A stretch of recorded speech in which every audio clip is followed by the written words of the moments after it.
Hello friends, जय माँ बगलामुखी जनवासी। आज एक ऐसा वाक़या हुआ है जो बोले तो बहुत बड़ी बात होती है। मुझे नहीं पता मेरी काली माँ ने मुझे क्यों चुना पावागढ़ के लिए। हर बार गुप्त नवरात्रि में मैं क्या बोलते हैं कामाख्या रहती हूँ या विंध्याचल रहती हूँ या काड़ूबाई रहती हूँ। काड़ूबाई तो कभी रही नहीं, मैं विंध्याचल रही हूँ या तो क्या बोलते हैं कामाख्या रही हूँ। लेकिन इस बार ऐसा हुआ कि लोकसभा के चुनाव में मैंने यूपी की 80% सरकार गिराई और मैंने कसम खाई थी कि कुछ बड़े बागड़ बिल्लों का मैं काम तमाम करूँगी। तभी माता जी ने मेरे दिमाग में अचानक से लाया था कि तू पावागढ़ आ। पावागढ़ किधर? गोधरा। और आज की वाक़या, और उधर ही 10 दिन बैठ के मैंने गुप्त नवरात्रि में 5.25 लाख माँ काली का जप पूरा किया था। ओम क्रीम कालिकाय नमः का, और माँ का दर्शन किया था। माँ को साक्षात्कार दर्शन मेरी माँ ने मुझे दिया था, मुझे अच्छा आशीर्वाद भी दिया। आज किसी ने मेरा दिमाग ख़राब किया था, मुझे बहुत गुस्सा आया था, तो मैंने आज माँ को कहा कि मुझे आज पूजा करना है। और मेरी एक आदत है, आपको पता है, जहाँ पे फिल्म से थिएटर बना रहता है, पिक्चर की जगह जहाँ थिएटर बना रहता है, थिएटर जैसी जगह पे और ऐसी सब जगह पे बहुत सारे लोग पहले के आत्महत्या के मरे रहते हैं। अगर उस जगह पे, अगर आप थिएटर हो गया, शमशान हो गया, ऐसी कुछ जगह पे अगर आप जाके पूजा करते हैं तो बहुत जल्दी सामने वाले पे, वहाँ पे जो नेगेटिव चीज़ रहती है बहुत जल्दी असर करती है। तो मेरी पहले से आदत है, जब मुझे किसी की बैंड बजानी रहती है तो मैं थिएटर में जाके 2 घंटा पिक्चर नहीं देखती हूँ, माला जपने लग जाती हूँ। मुझे आराम से एक जगह खाली मिल जाती है जाप करने के लिए। तो हमारे जस्ट गोराई में एक्सेस मॉल है, मैंने वहाँ पे फ़ोन लगाया, बोला कौन सा पिक्चर है, और मैंने बोला मुझे एक सीट मुझे बहुत पसंद है, मुझे वही सीट वाली चाहिए। और अचानक से सोचो माँ काली का ही संदेश था, क्या मालूम, पता नहीं, अचानक से लगा था गोधरा कांड।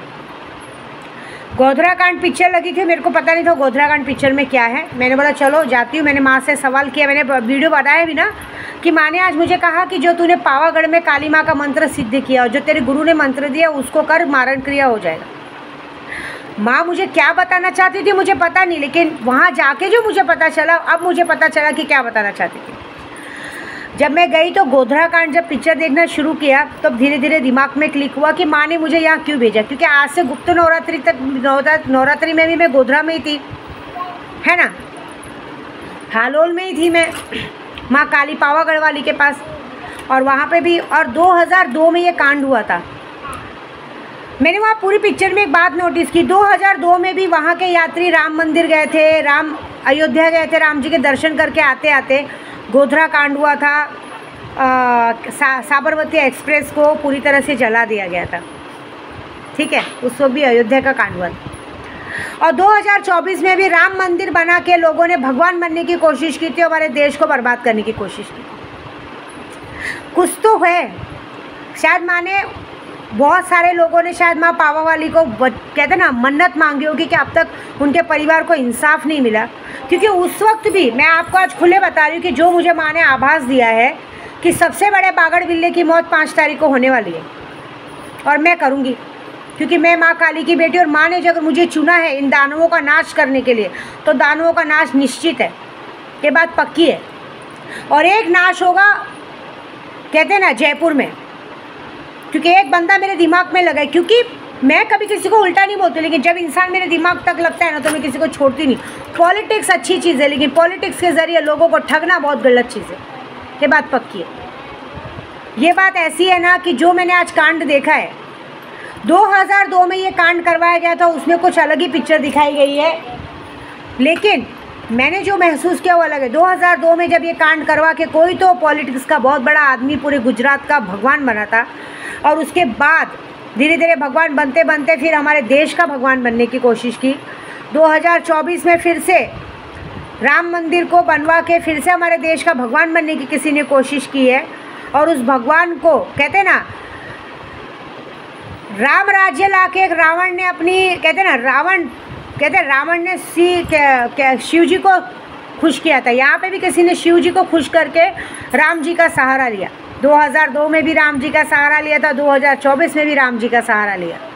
क्यों लिया मुझे नहीं पता, लेकिन इस रावण का अंत करने के लिए राम जी को नहीं, इस रावण का अंत करने के लिए माँ काली ने खुद ब खुद अपनी बेटी को चुना है। सबसे पहले तो मैंने दतिया में ऑलरेडी 80% सरकार तोड़ दी है, और बाकी का जो माँ ने मुझे पावागढ़ में जो पूजा पूरी करवाई है, और जो सबसे बड़े बागड़ बिल्ले की मौत होगी, ये बात याद रखना, जिसने ये गोधरा कांड करवाया था और भगवान बनने की कोशिश की थी। मुझे नहीं पता वो कौन है, लेकिन ये बात माँ ने कहा है कि ये 5 अगस्त को उसकी मौत हो चुकी रहेगी और पूरा देश देखेगा ये बात को। ये बात याद रखना। शायद उस वक्त 2002 में जो गोधरा कांड में जिनके जिनके परिवार गए थे ना, वो आज भी लगता है पावागढ़ में जाके अपनी नाक रगड़ रहे, रो रहे। उसका इंसाफ के लिए माँ पावा वाली ने मुझे चुना है। और आज ये जो चमत्कार हुआ है ये बहुत बड़ा हुआ है। अचानक से पावागढ़ जाना, गुप्त नवरात्रि में पूजा करना, अचानक से फिर बॉम्बे आना, बॉम्बे जाके आज रहमान बाबा जाना, रहमान बाबा जाते जाते मुझे अचानक से मन में आना कि मैं पिक्चर देखने जाऊँ और पिक्चर देखते देखते वहाँ मारण क्रिया करूँ। मारण क्रिया पे भी माँ पावा वाली बोलती जो तूने मेरा मंत्र सिद्धि किया है वो कर। और अचानक से गोधरा कांड को ही माँ को मेरे सामने दिखाना। और भी पिक्चर देख सकती थी मैं, गोधरा कांड की पिक्चर ही देखना और सबसे बड़े बागड़ बिल्ले का चेहरा लाना, ये बड़ा ही मतलब बहुत पावरफुल चीज़ है और उसको मैं करके दिखाऊंगी। अब तो मेरे अंदर एक जोश बढ़ गया, क्योंकि जिस तरह से मैंने ट्रेन में लोगों को जलते देखा ना, मेरे आँख में आंसू आ गए थे। और ये वादा है मेरी माँ का, विद्या देवी का, आप सभी से, माँ काली की कसम, पावा वाली की कसम, जिसने भी ये कांड करवाया था, अगर विद्या देवी ने 5 तारीख तक उसको ऊपर नहीं पहुँचाया तो विद्या देवी नाम की नहीं। ये मेरा वादा है। उद्धव बाला साहब ठाकरे जी को थैंक यू कि भाई आपके ही मुहिम को लेके जो मैंने ये लोगों को बराबर करने का काम शुरू किया, ये सबसे बड़ा श्रेय आपको जाता है। Thank you so much. देखिए पैसे मायने नहीं रखते, लेकिन देश सेवा करने के लिए जो मेरे अंदर ये जज्बा पैदा हुआ और आपकी वजह से ये जो बागड़ बिल्लों की मैं मौत करने पे कामयाब हो रही हूँ, ये सिर्फ और सिर्फ आपकी वजह से। और बाकी कुछ नमक हरामों को बोलूँगी थैंक यू सो मच विद्या देवी को इतनी इज्जत देने के लिए। Thank you so much. आपने मुझे सिखा दिया कि घर में कुत्ता पाल लो लेकिन इंसान मत पालो, क्योंकि इंसान कुत्ते से भी बेकार होता है। उन्हें कितनी भी रोटी, कहते हैं तुम कुत्तों को तो अगर खाना खिला दो तो वो हमारे लिए जान देने को तैयार है, लेकिन तुम कुत्तों से भी बेकार हो। तुमको प्यार दो, मान दो, सम्मान दो, तुम लोग उस चीज़ को बिगाड़ देते हो, है ना, और झूठ बोलते हो। ये तुम्हारी परवरिश है कि तुमने झूठ बोलना सीखा है और दूसरों का अपमान करना सीखा है, दूसरों के साथ किस तरह से बिहेव करे वो करना सीखा है। Thank you so much. ऐसी बात है। और अब मैं जो करूँगी वो बहुत बड़ा करूँगी। आप मेरे वार के लिए तैयार रहना, बस इतना वादा है। ठीक है। जय माता दी।